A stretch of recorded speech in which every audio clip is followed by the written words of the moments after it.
Are you tired of constantly dying in knife ability test over and over and over again and not being able to grind gems or kills because you just keep dying? But anyways, this video will teach you how to stop dying like the clips you see right here, and it will turn you into a total pro like this.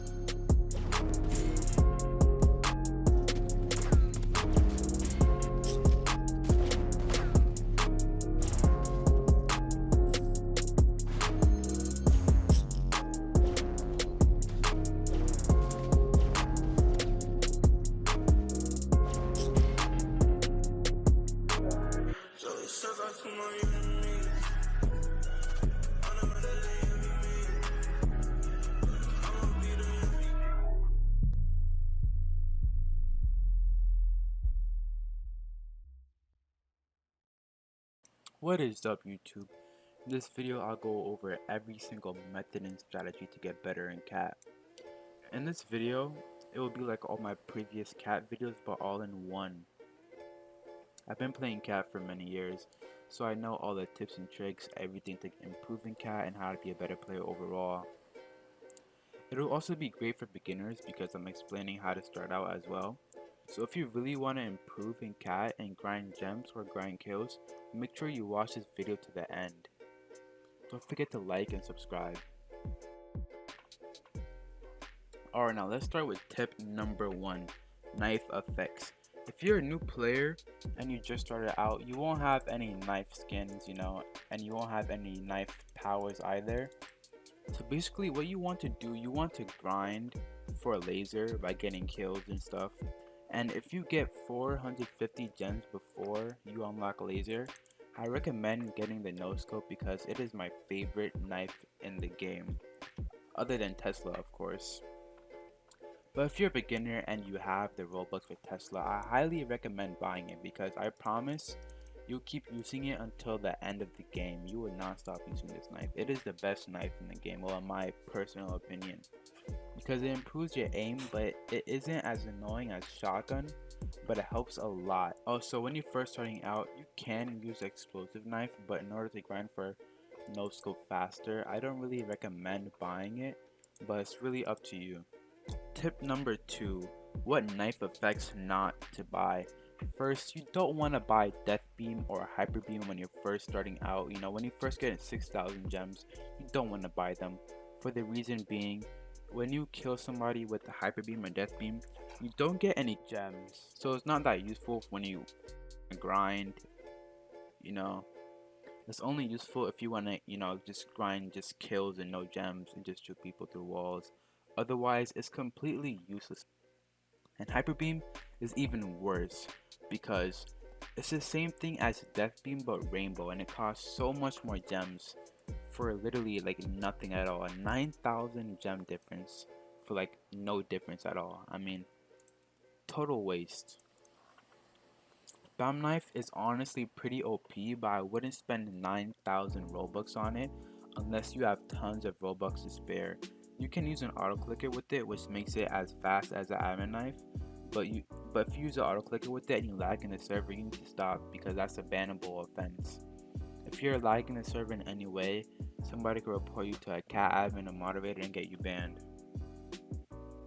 I don't recommend buying the teleport knife in cat because it's just not worth it and you could easily be killed with it. The only thing I'd use it for is making it easier to get the admin knife. If you're not trying to get everyone in the game to hate you, and if you're trying to improve your aim, don't buy the shotgun knife because it won't help you improve your aim because of its spread. Like, it's honestly pretty OP, that's the reason why it's not helping you at all. But if you just want to grind quick or just get kills very quickly and you have 250 Robux for it, just go ahead. You could buy it if you want to. It's totally up to you. So all in all, let's go over that again. The best knife out of here that is completely free with no Robux is no scope. That's the one you really want to use out of every knife in the knife power section. Tesla is the best knife that you could pay with the Robux for. And that's it over the knife powers effects review. And now we're gonna go into movement. Alright, now let's go over the third tip, movement. Alright, so let's touch upon the topic first person versus third person. When it comes to first person, there are many disadvantages. Even if your aim is better in first person, you still have many blind spots. Like as you can see, I can't see behind me, so somebody could easily just walk up to me and shoot me in the back, which I really wouldn't appreciate. Also, your field of vision is much smaller than it would be in third person. That's another reason why it's pretty bad, because in third person you can zoom out and see your surroundings all around you, you know. You can be aware of where every single opponent in your vicinity is. Not only that, it will also be harder to hit opponents that are actually behind you, because if you see them, you need to turn around, look at them, and then aim for them, and then hit them. But in third person, all I have to do is just aim at them. See? Anywhere they are, just aim. Pretty simple. If you like the way like first person moves around like that, then what you could do to compromise for that is use third person with shift lock. It's pretty much the same movement as first person, but you have a better FOV and you can see behind you and all around you. So it's like third person and first person combined.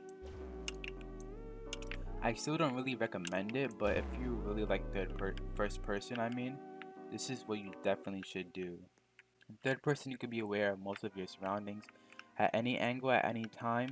Like how I know there's a little box right there. I could easily hit it from any angle I am. If I'm facing this way, I can hit it. If I'm facing that way, I can hit it. So it makes it pretty overpowered, you know, and it helps you get a huge advantage over your opponents. So now that that topic is done, I'll show you how to do better movements in k.a.t. What I mean by movements, I mean like how to dodge, you know, how to do 360s, you know, stuff like that. Basically, this is the first movement I'm going to teach you. It's wall hugger. So let's say an enemy is like hitting you as you're moving, you know, straight along the line, right? So if you're going in a straight line, any enemy can easily predict where you're gonna go and it could pre-fire you and hit you and kill you very easily, right? So what I would do, I would keep walking and then stop, hug the wall and go. So the enemy can't really anticipate if I'm gonna go against the wall or keep walking. So it gets the enemy kind of confused and it makes you live for much longer. Alright, the second movement. I call it the flick movement because basically what all you're doing, you just, you know, just spamming A and D and just flicking your character left and right.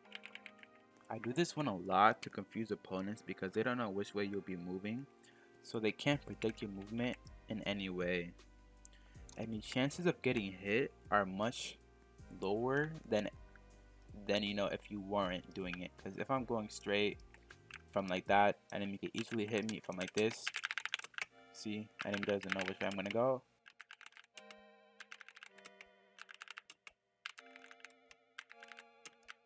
So the enemy won't know if you're going left or right, which makes it pretty good.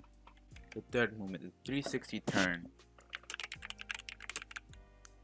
This is a great movement because for a second it makes it look like you're going to the left or right or front or back, any direction. So they might pre-fire on a wrong direction and they will usually miss you. Because they don't know where you're going to go at all, because you could go in any of the 4 directions. Not only that, see, once an enemy throws a knife at you, you do 360, throw them off their guard and then hit them back. It's pretty simple. Okay, the pause. Honestly, I use this one kind of a lot, but not a lot at the same time because it is pretty useful. Because if an enemy is shooting at you, you know, you go in a certain direction and you just pause, the enemy will not expect that at all. So basically, if you're running straight, they're shooting in front of you, you pause, they won't hit you, you know what I'm saying? So it's kind of like the wall hugger, but you know, without using a wall. So make sure you use all of those movements because they help you dodge your enemy's attacks and it helps you live for much longer and get way higher streaks in k.a.t. That's how I hit my 100 kill streaks, 50 kill streaks, you know, the highest streaks in k.a.t. Now I'm going to go over the third topic, which is aim. If your aim is bad, one of the main reasons could be because your sensitivity is too high or too low. If your sensitivity is too high, you can easily overlook any opponent and you can't really check your surroundings in a proficient manner. Like for example, if an enemy is right there, I can't really go hit him because I'm so fast unless I barely move my mouse, which will make me, much slower and make my reaction speeds like very, way worse. Basically, it's not that efficient because you can easily overlook any enemy. But in cat, once you get your sight on, you don't need to rotate your screen anymore. So it won't really matter. But if you're trying to quickly hit an enemy, you don't have time to really stop and adjust your mouse to the point where you get to easily hit the enemy. And if your sensitivity is too slow, you won't rotate in time to actually kill your enemy. That won't work out too well for you. And an enemy could easily hit you in your back. And if an enemy is behind you, by the time you rotate to kill them, you'll probably be dead by then. So the best thing to do is you choose a sensitivity between 2 and 5. They'll help you look around your surroundings much faster and have better aim by angling on your opponents in a much easier manner. Bonus tips. The first bonus tip is how to throw your knife 2 times faster. What I do is I throw my knife, unequip and re-equip my knife. Basically, I'm throwing my knife and unequipping it and re-equipping it. So kinda, like when you throw your knife, when you reset it, your knife kinda like refreshes. But if you unequip and re-equip it, it skips that phase. So I'm gonna show you how your knife usually throws without the method.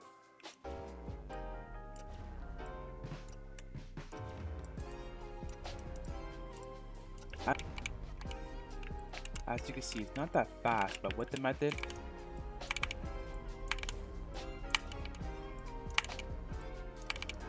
it's a much faster and it can help you in many different situations. Alright, the next tip is the knife/gun switch. Basically, after you throw your knife, if you think you don't have enough time to, re-throw your knife, what you can do is switch to your gun and instantly fire on your enemy. It's also very useful if you're fighting against more than one enemy, so you can hit that enemy and fire against that enemy quickly and easily.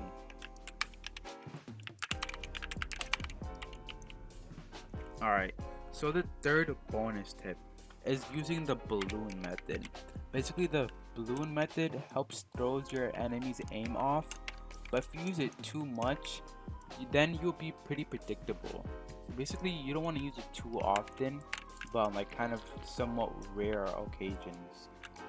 That's the end of the video on the best tips and tricks and strategies in all of cat.